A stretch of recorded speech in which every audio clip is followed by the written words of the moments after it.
Bismillahirrahmanirrahim. Assalamualaikum warahmatullahi wabarakatuh. Alhamdulillahi rabbil alamin. Wassalatu wassalamu ala nabiyina al-karim wa ala alihi wa ashabihi wa man tabi'ahum bi ihsanin ila yaumiddin. Amma ba'd. Jamaah sekalian yang semoga senantiasa dirahmati Allah Subhanahu wa taala. Insyaallah di malam hari ini kita melanjutkan kembali dars kita, pelajaran kita dari fiqh sirah nabawiyah, fikih sirah nabawiyah, dan kita masih berkisah tentang perang Taif yang merupakan kelanjutan dari perang Hunain.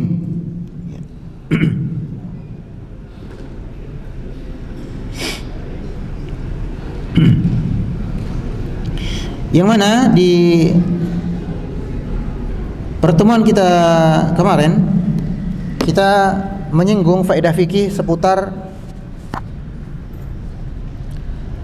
dampak dari harta yang haram, ya, dampak dari harta yang haram.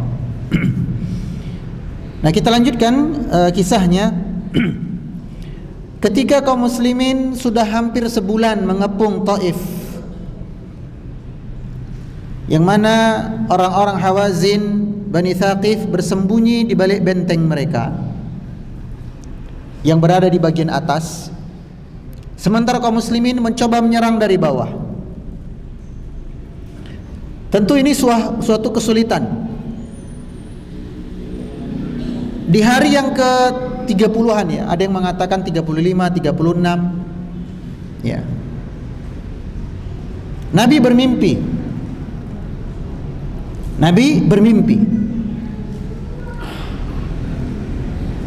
Yang mana pada mimpi tersebut Nabi diberikan sebuah kendi minum, kendi yang berisi untuk nampung air minum.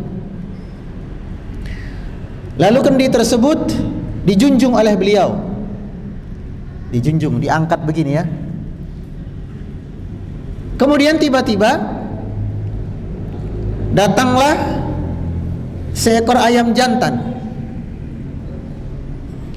yang kemudian mematuk kendi air ini, yang mana kendi tadi sudah diisi dengan susu segar. Kemudian ada seekor ayam datang dan mematuk bagian bawah kendi ini sehingga sebahagian susu segar tadi netes, ya, tumpah. Kemudian Nabi pun terbangun. Lalu selepas sholat subuh, Nabi bertanya kepada Abu Bakar, "Ya Abi Bakar, wahai Abu Bakar, atara'ina an ra'ini, apakah engkau bisa menerjemahkan mimpiku?" Dalam riwayat lain dikatakan atawiluka an ra'ini, apakah kau bisa mentakwilkan mimpiku? Kata Abu Bakar, "Apa mimpimu wahai Nabi?" Nabi bersabda, "Tadi aku mimpi, aku dibawakan sebuah kendi yang berisi susu segar, lalu aku junjung, kemudian datanglah seekor ayam jantan mematuknya sehingga tumpahlah air susu yang di wadah tersebut." Maka Abu Bakar berkata, "Wahai Rasulullah, menurutku," ya,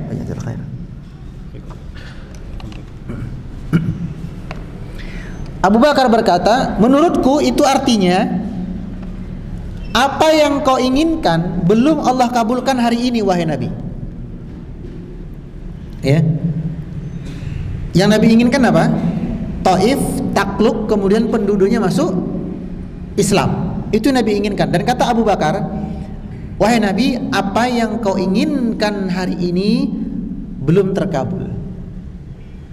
Namun karena sudah engkau junjung kendi yang berisi susu segar tadi, artinya mereka akan masuk Islam di masa mendatang. Di masa mendatang. Adapun hari ini tidak. Dalam artian, kalaupun kita kepung terus menerus mereka belum masuk Islam, belum saatnya masuk Islam. Ini penjelasannya Abu Bakar.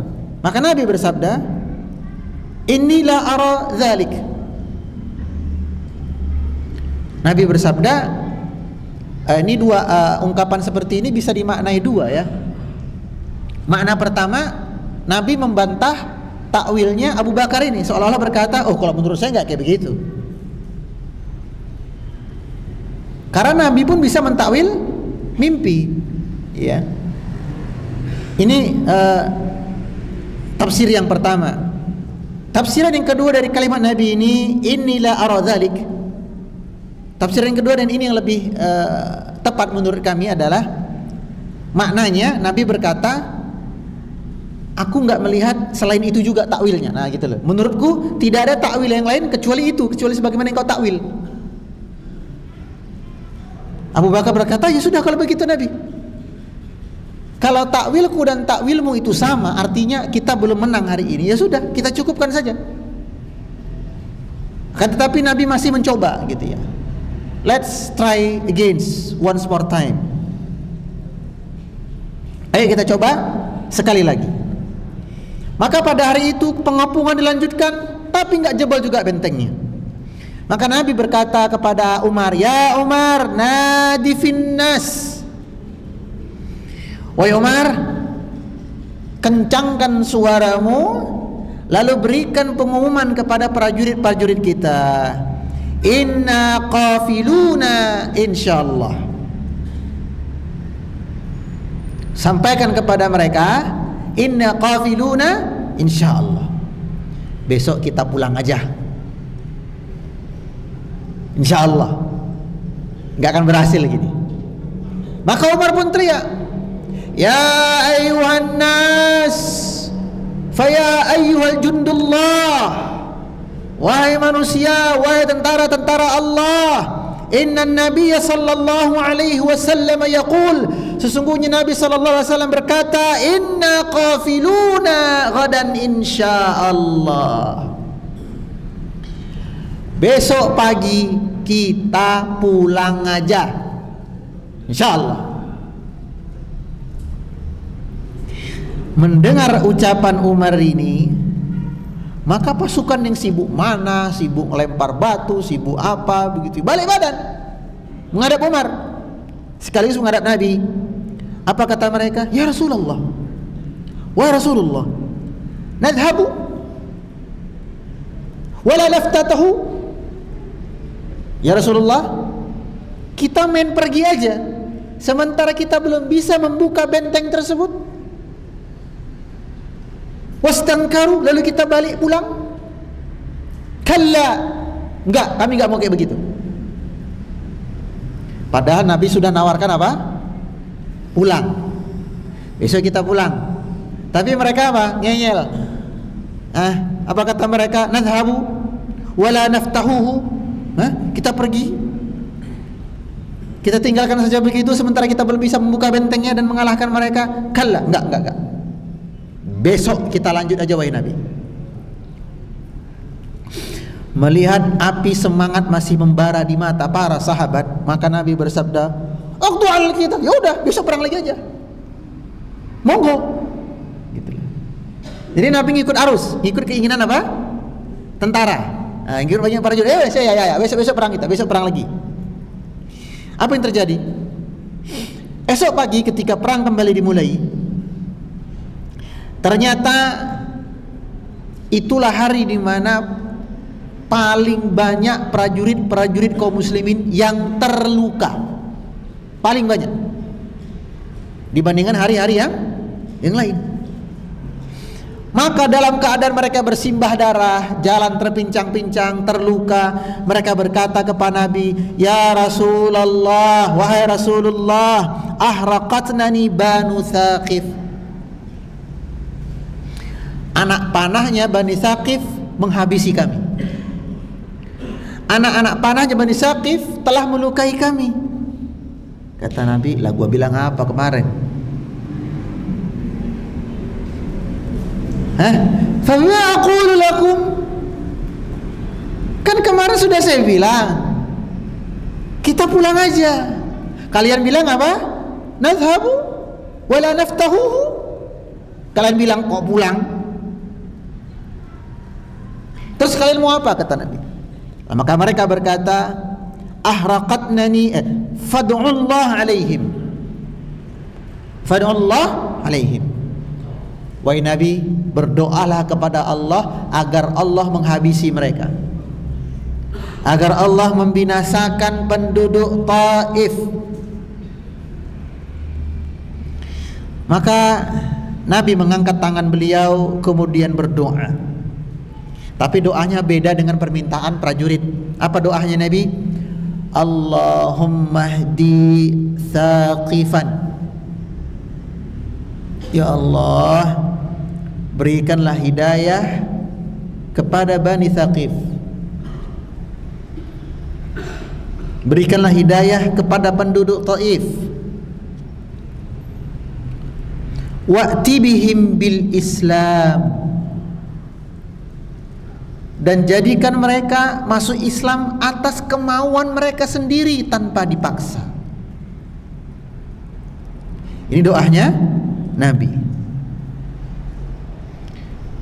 Padahal dulu juga Nabi pernah ke Taif, kemudian dia apa? Dilempari, ya enggak? Tapi kenapa Nabi begitu menginginkan hidayah untuk penduduk Taif? Alasan yang pertama, alasan umumnya, ya karena memang beliau diutus bukan untuk membinasakan manusia, enggak.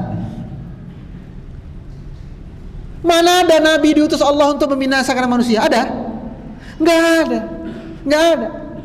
Tidak satu pun Nabi dan para Rasul yang Allah utus lalu tugas utama mereka binasakan umatmu. Enggak ada, enggak ada. Apalagi Nabi kita Allah sifati dengan apa? Wa ma arsalnaka illa rahmatan lil alamin. Rahmat bagi semesta alam. Ini alasan yang pertama. Nabi memang bukan untuk membinasakan manusia, beliau diutus, tidak. Nah, dari sini kita bisa ambil pelajaran yang lain bahwa pengikut para nabi juga harusnya memiliki sifat yang demikian. Dia mengemban ilmu, mengemban amanah dakwah semata-mata untuk mengajak manusia kepada jalan Allah, bukan untuk membinasakan manusia. Dan Nabi itu sifatnya apa? Ruhama, punya jiwa belas kasih yang sangat luas. Alasan yang kedua, ini alasan lebih spesifik, alasan lebih khusus. Karena Bani Thaqif adalah kampungnya Halimatus Sa'diyah. Siapa Halimatus Sa'diyah? Ibu susu Nabi. Thaqif itu luas, Bani Thaqif. Nah, di antara suku-suku yang ada di Thaqif itu suku Sa'ad. Makanya Halimah Sa'diyah. Nabi Iba ini sebahagian di antara mereka adalah keluarga dari ibu susuku. Bahkan dikisahkan di perang Hunain ini, di antara tawanan perang itu ada saudari sepersusuan Nabi, anak tertua dari Halimah. Bahkan nanti di bagian akhir kisah perang Taif, Halimah sendiri ketemu lagi dengan Nabi, Masya Allah, dan kemudian menyatakan masuk Islam. Sekeluarga, Halimah, suaminya, anak-anaknya semua masuk Islam. Ini yang alasan khusus yang kedua. Ya. Jadi Nabi doakan apa? Allahumma hdi Thaqifan. Ya Allah, berikan petunjuk kepada Bani Thaqif. Wa'ti bihim bil Islam, dan jadikan jiwa mereka itu mendatangi agama Islam tanpa perang. Para sahabat kerenyit loh. Kok doanya beda sama permintaan kita, ya kan? Lalu Nabi menghadap kepada para sahabat, inna qafiluna insyaallah, besok kita pulang. Mereka berkata apa? Alhamdulillah, besok kita pulang. Maka Nabi tertawa sampai kelihatan gigi geraham beliau. Kemarin aneh tawarin pulang minta perang, Sekarang begitu luka, minta pulang. Inilah sifat kebanyakan kita jemaah sekalian.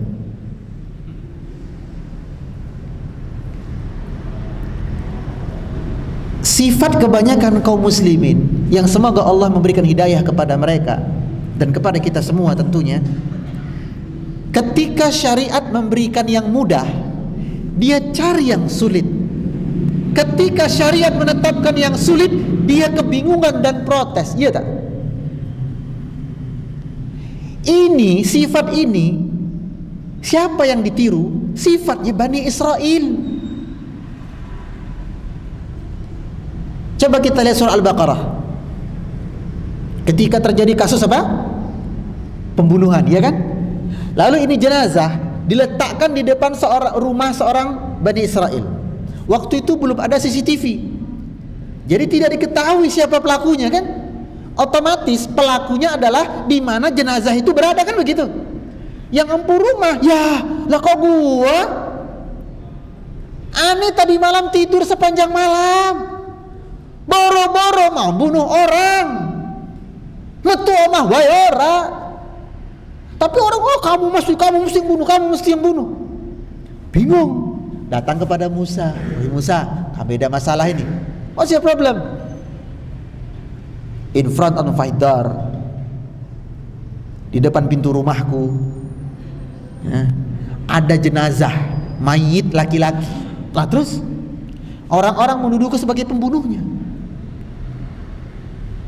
Mereka nggak punya bukti bahwa aku pelakunya. Aku juga nggak punya saksi bukti bahwa aku bukan pelakunya. Gimana ini? Nabi Musa pun berdoa kepada Allah. Allah wahyukan apa? Sembelihlah seekor sapi betina.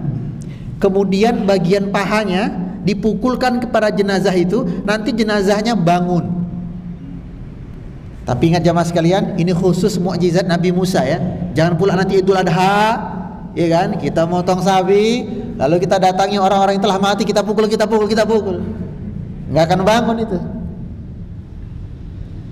Kata Nabi apa? Sembelihlah sapi betina. Gampang nggak? Hah? Wush, gampang. Tahu apa minta mereka? Wahai Musa, coba minta apa lagi petunjuk dari Tuhanmu. Sapinya yang kayak gimana? Kata Nabi Musa apa? Qala innahu yaqulu innaha baqarah. Tuhanku bersabda bahwa sapi tadi adalah sapi betina yang tidak dikawinkan. Berarti masih apa? Oh, masih gadis ya. Sapi betina tadi tidak digunakan untuk membajak sawah. Waduh, priai ini. Mereka musyawarah aja orang Bani Israel. Lah kok jadi angel yo? Ya udah, supaya nggak jadi kita tambah angel, wahai tanya kepada Musa. Ma launuha? Apa warna sapinya? Wow. Qala innahu yaqulu innaha baqaratun safra'u launuha tasurrun nazirin. Kata Tuhanku, sapinya warna kuning. Buh, partai opo iki?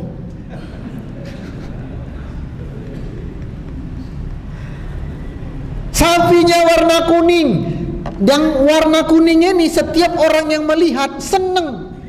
Mereka rapat lagi. Angel yo.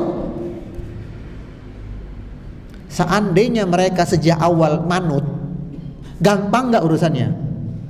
Gampang. Tapi karena mereka ngeyel, urusannya jadi ribet, sulit, ruwet. Nah, karakter ini kembali ditiru oleh kaum muslimin. Suatu kali Nabi berkhutbah, memerintahkan mereka apa? Alla tusyriku billahi syai'an wa aqimis shalah wa tu'tiyaz zakah wa tasumu ramadan wa tahujjal bait. Salat, zakat, puasa, haji. Nah, ketika haji ini, bab haji dan berangkat haji, lalu tiba-tiba seorang badui tunjuk tangan, "Wahai Rasulullah, hajinya setahun sekali atau sekali seumur hidup." Lah iki wong golek perkara iki.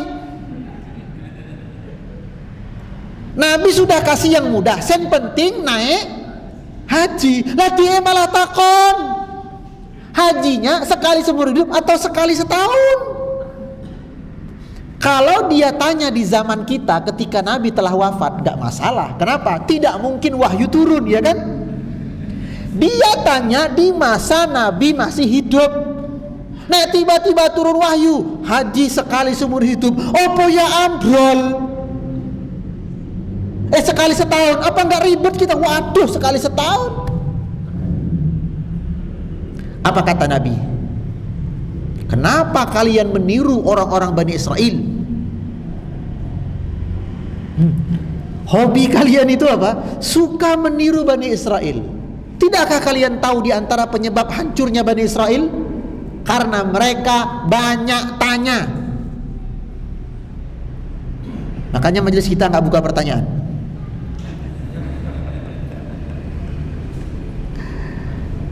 Mereka sukanya, hobi mereka dikasih yang mudah, cari yang sulit. Dikasih yang sulit, bingung. Dan penyakit ini menimpa kita sebagian. Dikasih yang mudah, cari yang sulit. Contohnya apa? Kita kasih bukti ya.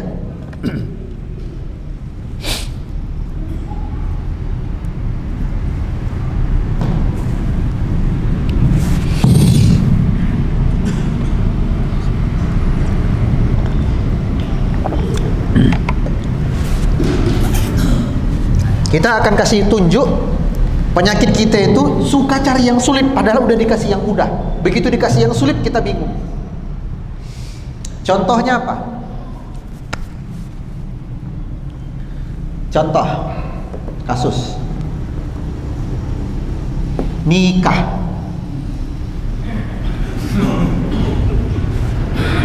Nikah mudah apa sulit? Apa syarat nikah? Syarat nikah mung kalih sinten?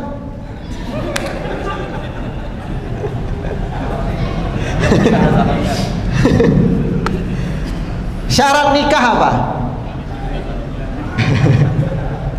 Ijab kabul, betul? Mahar, 2 saksi,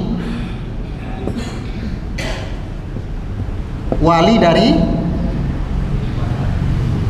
wanita, apa lagi? Calon manten. Udah 1, 2, 3, 4, 5. Nikah itu mudah. Yang sulit itu nikah lagi.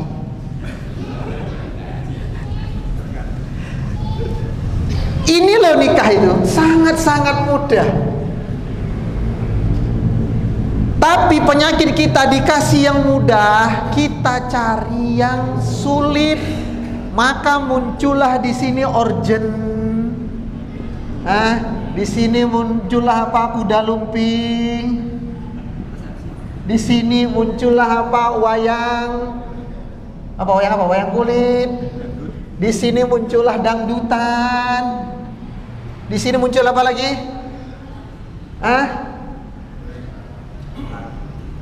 Pesta 7 hari 7 malam. Apa lagi? Apa lagi kesulitan-kesulitan yang bikin sulit ini? Beragam ritual-ritual. Harus izin dulu ke simbah kakung yang sudah meninggal.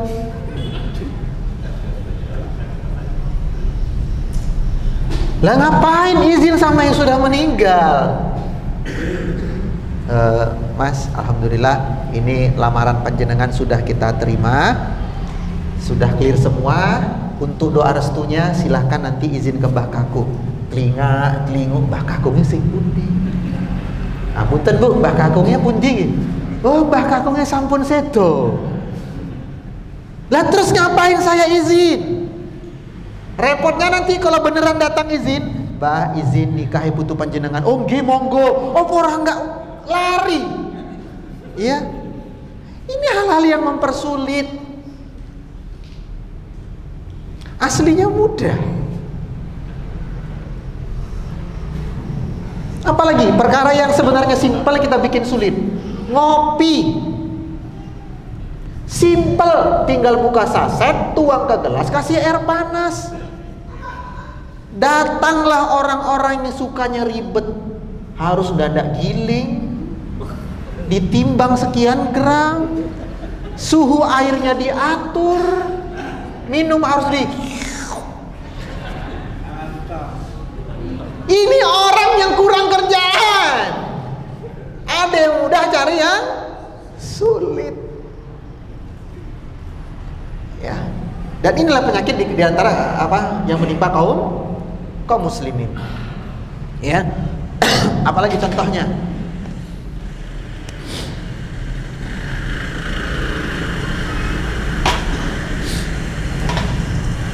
Dalam perkara apa lagi yang aslinya mudah? Di antara prinsip agama kita apa? Al-Islamu yusran wala usran. Islam itu mudah, gak mempersulit. Allah pun sudah berfirman dalam Quran, yuridullahu bikumul yusra wala yuridu bikumul usra. Allah begitu menginginkan kemudahan untuk kalian, gak ingin kalian sulit. Enggak. Apa contohnya lagi?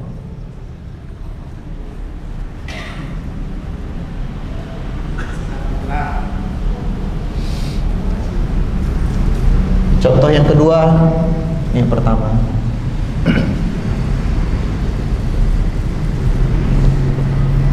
Kematian. Wah, ini paling banyak ini. Kita hidup di sebuah negeri dari mulai lahir sampai mati, semuanya ruwet. Betul nggak ya? Hah? Islam nih ya, kita bahkan bandingkan. Islam semenjak kita di kandungan, lalu kita dilahirkan, lalu kita hidup, lalu kita menikah, kita punya anak, lalu kemudian kita meninggal, semuanya disetting serba mudah. Betul nggak? Betul. Apa yang mempersulit? Kita sendiri.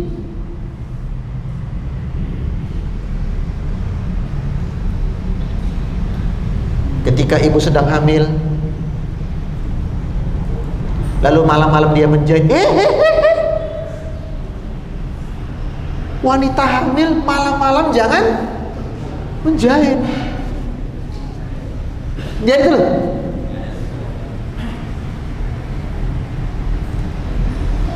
Ada lagi larangannya.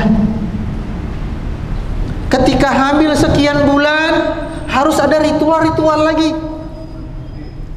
Ketika telah melahirkan, wah ini lebih ruwet. Lelean. Oh, lelean. Oke. 7 hari 7 malam main remi, gaplek, ceki. Sambil nunggu tali pusernya apa? Padahal namanya ibu yang barusan melahirkan butuh suara ceki atau butuh ketenangan. Wanita yang baru melahirkan butuh apa? Ketenangan. Dia nggak butuh dengan suara bapak-bapak di teras rumah yang main ceki.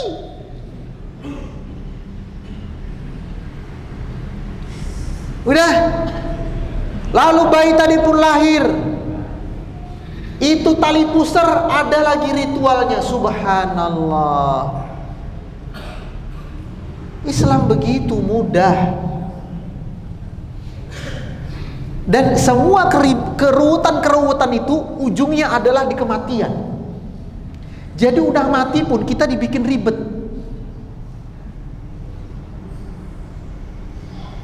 Prinsip dalam penyelenggaraan jenazah adalah satu, secepat mungkin jenazah dimakamkan. Itu rumus pertama. Ini yang pertama. Yang kedua, bahwa orang-orang yang tidak sempat bertemu dengan jenazah tak masalah. Ya, baik itu anaknya, suaminya atau siapapun itu. Karena doa tidak melulu harus face to face dengan jenazah. Ya. Sehingga tidak perlu menunggu anak yang mau pulang dari Amerika. Sehingga ditundalah penguburan sampai 1 hari 1 malam. Katanya untuk apa? Pertemuan terakhir. Subhanallah. Lah dulu waktu orang tuanya sakit gak bisa pulang, begitu meninggal pulang. Ini gimana konsepnya?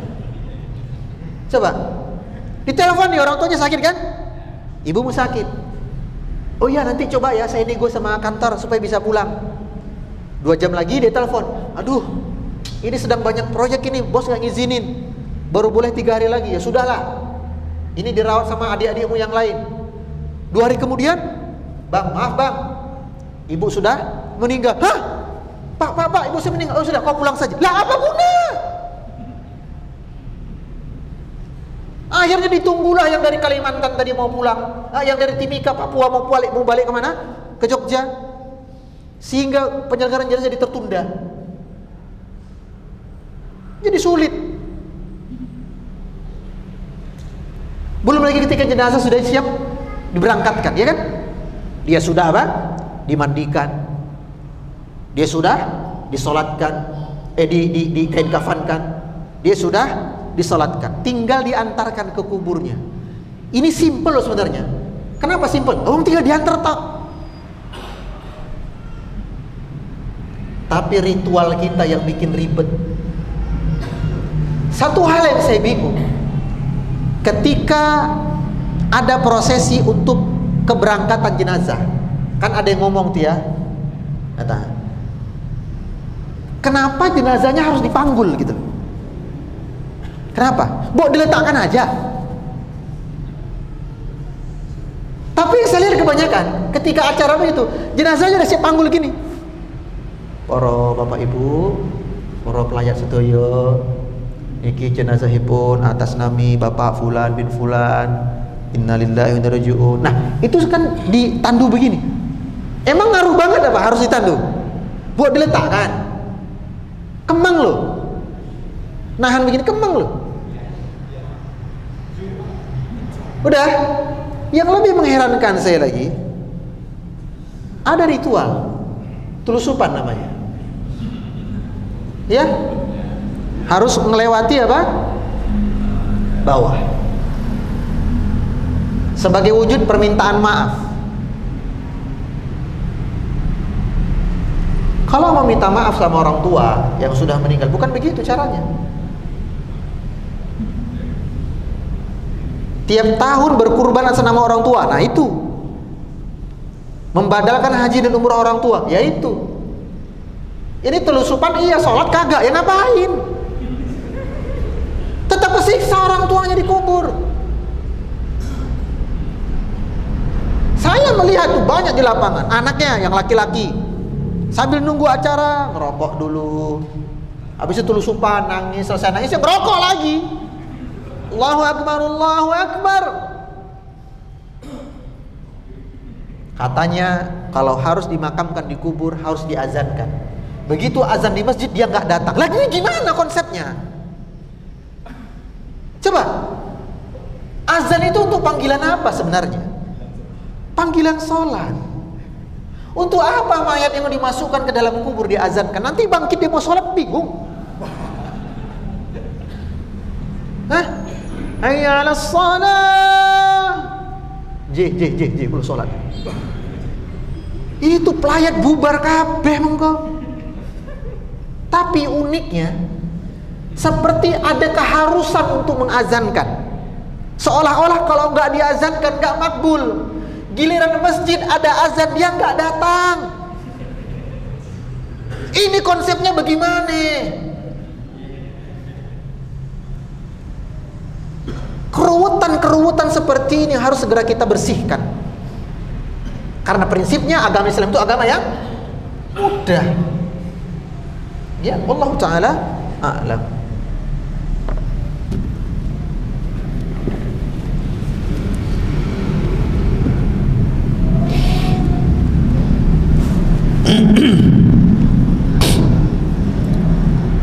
Dan memang nanti di kemudian hari penduduk Taif masuk Islam ya. Ini kisah yang pertama. Kisah yang kedua,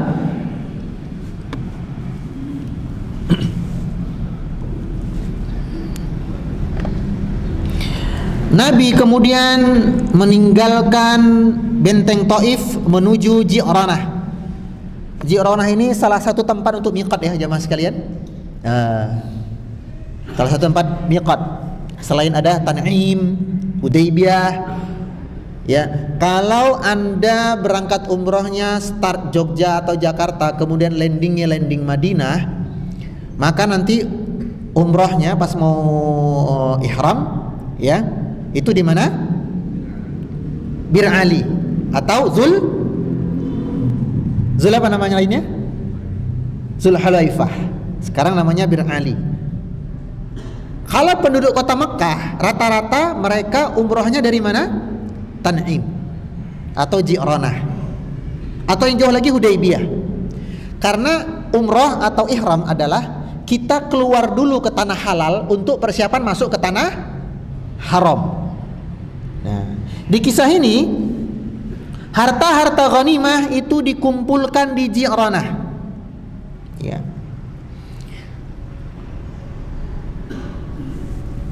Oh ya, sudah.